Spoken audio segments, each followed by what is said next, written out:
The biggest round of applause. All right,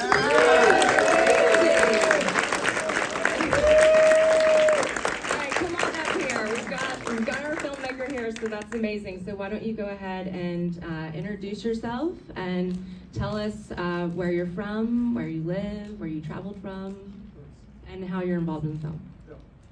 Hi everyone, my name is David Grover, and I'm actually a Nebraskan. All of you. And we love that. It's a dream to be here. Went to Plain High School. Got some Papio classmates in the audience. That's right. Oh my goodness! Yay! And Air Force Academy friends. Mom, sister. So I'm one of the producers of Psychonaut. I'm not the director or the writer, but this is my second collaboration with Thijs, Meuwese is how you say the name. And he's my business partner on the project. It's the first collaboration we did was an action film called Kill Mode, which is you can rent it on Amazon. And with Psychonaut, we took it a different direction. We wanted to do, well, we didn't have much money. So, okay, we understand. So I said to Thijs, let's write a script that we can basically shoot in like one location and not move anywhere. So we came up with the idea of the Memory Palace and found that country house and came up with the concept that every room in the country house is a place in Maxime's memories. And that was the genesis of Psychonaut. And we wanted to, Thijs' previous films weren't festival films, they were like action, straight to distribution. And we wanted to do a festival film like this. And we wanted to do something that sent a message that we're unabashedly pro DEI, and I hope that shows in the film. Yes. And, Love it. Yes. So, and we wanted to stand out, so we took a lot of bold, creative choices like the black and white, female-led, sci-fi, because it's a crowded filmmaking marketplace out there. The barriers to make a film are very low, and to try to make it stand out, you have to try to take some bold choices, and we'll see if it worked or not. Yes, can you talk just a little bit more about that color choice and like why you used the black and white where you did, and then the color where you did as well? Sure. Well, we had some serious debates over it, and we've taken this film to a few distributors, and they don't even watch it. They just say, "Oh, black and white, not for me." Well, we actually had one distributor who said, "My Asian customers will think their TV is broken." So sorry, not for me. So we have to get over that hurdle. We have to get over that whole hurdle, and that's been. But there's a story reason behind the black and white, and I think you saw the story reason that the memory world is black and white. So the film starts in Maxime's memories, and the shift to anything color is reality. So there's a story reason behind it. Our cinematographer was great. Someone mentioned that to me already, Jasper. Submitting to a film festival in celebration of cinematographers. We're waiting to hear from them. Hopefully we get into that one. Fantastic. So, and this is the journey of the film. It's just begun really on the festival circuit. This is the second time it's shown on the big screen. Its world premiere was in Brooklyn a few months ago. So fingers crossed that Omaha gives it some nice exposure and we get some good publicity out of this. And thank you everyone for coming. I mean, to see this on the big screen, I've seen it, I don't know how many times I've seen this film, so I've lost a sense of some of the things that you've seen like 100 times, right? Yeah. And so I'm really hoping for some feedback after, what you like, what you didn't like, and very grateful for that. Could you talk just a little bit more about the locations and like you filmed? Was this in the Netherlands? Yes, okay. That's correct. And then as far as like, because at one point they were on a dock in the beginning. Was that? Yeah. And then the house, you found the house. Can you just talk a little bit more about how Sure. you acquired your locations and how you found them and how they fit into your film? Okay, big secret. I don't want to leave this room. The house is the director's mother-in-law's house. Wow, so cool. So we went in there and we said, "Can you take a vacation for a month?" And then we like gutted the place, we put stuff in storage, in the attic where we shot, we had the med pod. She was like, maybe just be a positive because the attic really needs cleaning out. So we like spent like 2 weeks cleaning out that attic, and it also gave us free reign with the place, which was great. We basically, Julia, the star, so Thijs' mother-in-law had like this camper van trailer thing in the backyard, and we dressed it up. Hey, this is your trailer. Perfect. I love it. Put a little space heater in there. That's perfect. Can you also talk a little bit? Oh, so the beginning. Okay, yeah. So the beginning scenes out in the exteriors, that's in my hometown where I live. It's called Den Bosch. And that was a lot of, that night scene pushed us to the limit. We acquired this rain machine. We had to get a permit for the gun from the city. We didn't plan very well, and that's an old warehouse entertainment district. We didn't realize that night there were 3 parties in bars right there. So I put on a little orange vest, and that area, how can I say in a polite way, is like where the druggies hang out. So we got this permit, we kicked them all out of there, and they were all pissed off, like just out of the scene, right? And so I was asking them I went over there to be quiet. And they're like, hey, you guys need to be quiet, we're filming. And he's like, dude, blah, blah, blah. And I was like, hey man, come on, we're independent films. He's like, you probably make some bank, pay me to be quiet. And I was like, oh no. And then bikers, I had to stop bikers, from getting in the scene while it was shooting. It was really chaos. And that whole sequence pushed us to the limit, but I learned a lot as a producer.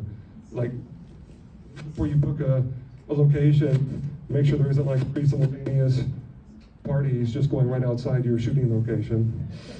The things we learn in filmmaking, right? Yeah. Would you also be able to talk about the machinery and the different equipment that was used? Was it stuff that you found? Did you build most of it? Where did it come from? We built it all. We bought that, it's a hospital bed. It's like a hospital gurney from an ambulance. We bought it for like $300. Then our prop guy was awesome. He converted it into the med pod that you saw, and to be honest with you, it is still sitting in Thijs' mother-in-law's attic. One of these days we're gonna go get it when she says, get this thing out of my house. That's fantastic. And how long was the project in production? So we got the funding probably about 2 years ago, and we were about 6 months pre-production. The hardest part for me was getting Fiona on board, Fiona Dourif. She's now in the PITT. I don't know if you've seen the PITT. Yes, so exciting. She would have come here, but she owns an apartment in Portugal, and she's like, David, I come from LA, but I'm not flying from Portugal. We were so close. Yeah. So close. And what's the question? Oh, let's see. I was just. How long Oh were yeah, you in production? Right. It was about 2 years. Well, the process was about 2 years. We had pre-production was about 6 months. Getting Fiona into the Netherlands was a bit of work with her agent, but I was coming up the learning curve on that, and she combined it with a vacation. So that's kind of how we got her over there. And the shoot itself was about 21 shooting days. Oh, great. And then we ran out of money, so we were in post with no money. But so many people believe in Thijs, the writer-director. We got a lot of our network on board to help us finish the film, basically on deferred pay. So I'm really hoping that we can pay everyone that took deferred pay their full wage, and what we owe them. So fingers crossed. So it sounds like you were pretty involved in the casting process. Yeah, I was on the front lines. Wow, yeah. That's amazing. And what was it like working with these great actors? Well, the first scene, I remember Julia's in the car. So we bought this car just for the project. We scoured the Netherlands for it. It was like leaking oil in my garage. It's like oil stains on my garage from it. And so we that night shoot, when I told you it was so chaotic, we're like, okay, Julia, you're gonna be driving this car, just like 100 yards. She's like, well, I don't know how to drive. And she's like, wait, you mean you don't know how to drive a stick? She said, no, I don't know how to drive. So I gave her like a 20-minute driving lesson, right, on this thing. And I said, look, if you panic, just take all your feet off the pedals. And so we'd be in that car. I was next to her in it, making sure she didn't. We were very safe. It was safety first. But right. I was making sure that she didn't drive into that canal you saw. So I was next to her. In the back was our cinematographer Jasper and the focus puller, so it was a packed car. And then, you know, she'd take her feet off the pedals and we go like, oh! I love it. You are producer extraordinaire. You were right there in it and totally involved. I didn't think I'd have to like be giving like driving lessons, like, and that's producer life, right? That shoot lasted until 2 in the morning, and finally the guy who had our dressing area was like, dude, I'm going home, so you have like 20 minutes. Oh my goodness. So, but we made it through that day, and I said we can make it through this day. We can finish this project. You can make it through anything, yeah. right? I love that. That's amazing. Well, I think we have a few minutes for a couple questions from the audience. If anyone has any questions, please raise your hand tall. I don't know if I can maybe hand you a microphone. We'll see how that. I'll come Tinkerbell on up to you here. Tink, tink, tink. Okay, here you go. Thank you. Unfortunately, I have the feeling that this has been asked before, and it will be asked at every night. Was anyone on set familiar with the video game of the same name? I know there's a video game called Psychonaut. Yeah, I'm not familiar. I don't think we're too familiar with it. Do you want to tell us more? Well, it's just it was on my mind just because I had also heard of it and I knew it had the same premise as well. So is this more like an artistic cousinship, like I don't think we were too inspired by the video game. It wasn't something that we discussed, or Psychonaut. That name has been on a few things. There's even another movie called Psychonaut. If you go on IMDb, I think it's like a shorter one. It's like a short. So to my knowledge, we weren't inspired by the video game. But Okay. I would have to ask Thijs that question. But it wasn't something that we extensively discussed. Cool. Because Psychonaut is also a noun, and was described in the beginning, right? Which I thought was interesting. Sailor of the Mind, is that what it says? Right, yeah. Mm-hmm. Yeah. All right, anybody else? This question of inspiration by other projects, just to linger on it a bit, because I saw in the front that a Marvel superhero film is coming out in a couple of months, or maybe in a month here. I'm not going to say the name of it. I saw the preview of the film, and I was watching some of the scenes, and I thought, gosh, a lot of those scenes look just like the scenes in Kill Bill, which is our previous film, and except for with a budget like 100 times more. So there's so many different kinds of artistic works. I think there's bound to be, I don't know, what's the word you want to use, inspired by. Thijs has seen so many films, what melds into his mind, and then out one end comes Psychonaut, it's kind of difficult to pinpoint. Sure. Okay, anyone else? Next question. There you go, Paul. Very expressive light throughout the film that changed frequently, and I was just curious if you are able to talk about the approach to lighting.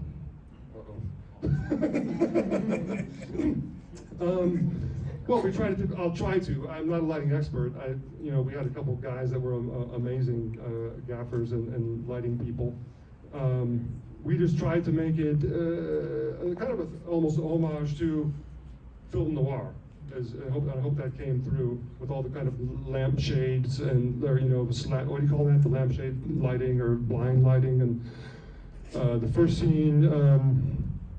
Lighting was a big part of this project, I'll tell you that. And again, that scene that stresses to the max.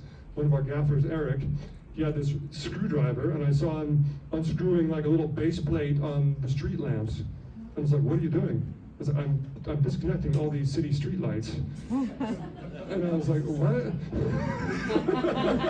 Yeah, it's ruining the lighting. So he went down, he disconnected like 10 city street lights, and I'm like, "Dude, that city better not come by and like give us a big fine." And he said, "Don't worry, man, don't worry, relax." The last thing we did that night was I said, "You go back and you reconnect every city street light."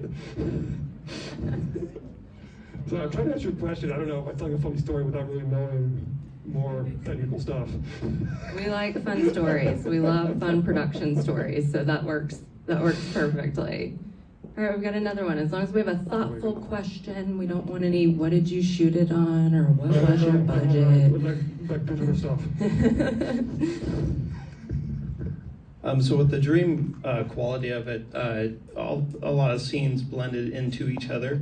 How much of that was in the script, and then how much of it was improvised based on the location? Yeah, good question. Almost all of it is verbatim to the script, but what is not, and is the montage right before Maxime passes out, and we go to reality. That wasn't in the script. That's something that we did, on the fly in post to try to really bring home this transition from the memoryscape to reality. But besides that, it's pretty much like exactly to the script. Do we have one more? Another question? Okay, yep. Here you go. I'll get you. No. Hey, just reading from your bio, you have a very diverse background, and I was wondering if you could just allude to that. This is a plan. No, I don't know you. Who are you anyway? If you could just explain what your diverse background was and how did it help you with this project? Well, I think you have to go back, Joe, to our time being members at the Air Force Academy when I was influenced by your maturity and. No, it's like, well, Joe's my roommate at the Air Force Academy. Immigrated from the Philippines to the U.S. when he was 1. It's hard. Let's explain my voice. Okay. I don't know, Joe. I mean, it's I was in the Air Force for 9 years, and then I had an hankering to move overseas, and the Air Force didn't provide that opportunity, so I just did it myself and moved to London, and that was in 1998.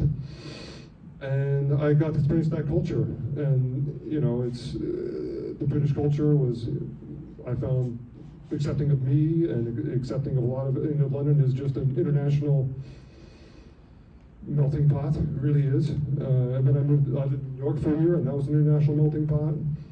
I lived in Amsterdam, and that was an international melting pot.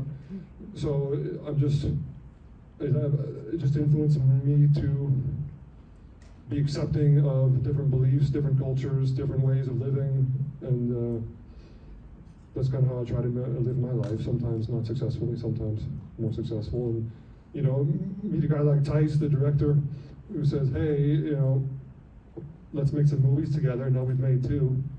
I hope I can keep doing it. We'll see if Psychonaut can, make that dream, keep that dream going or not.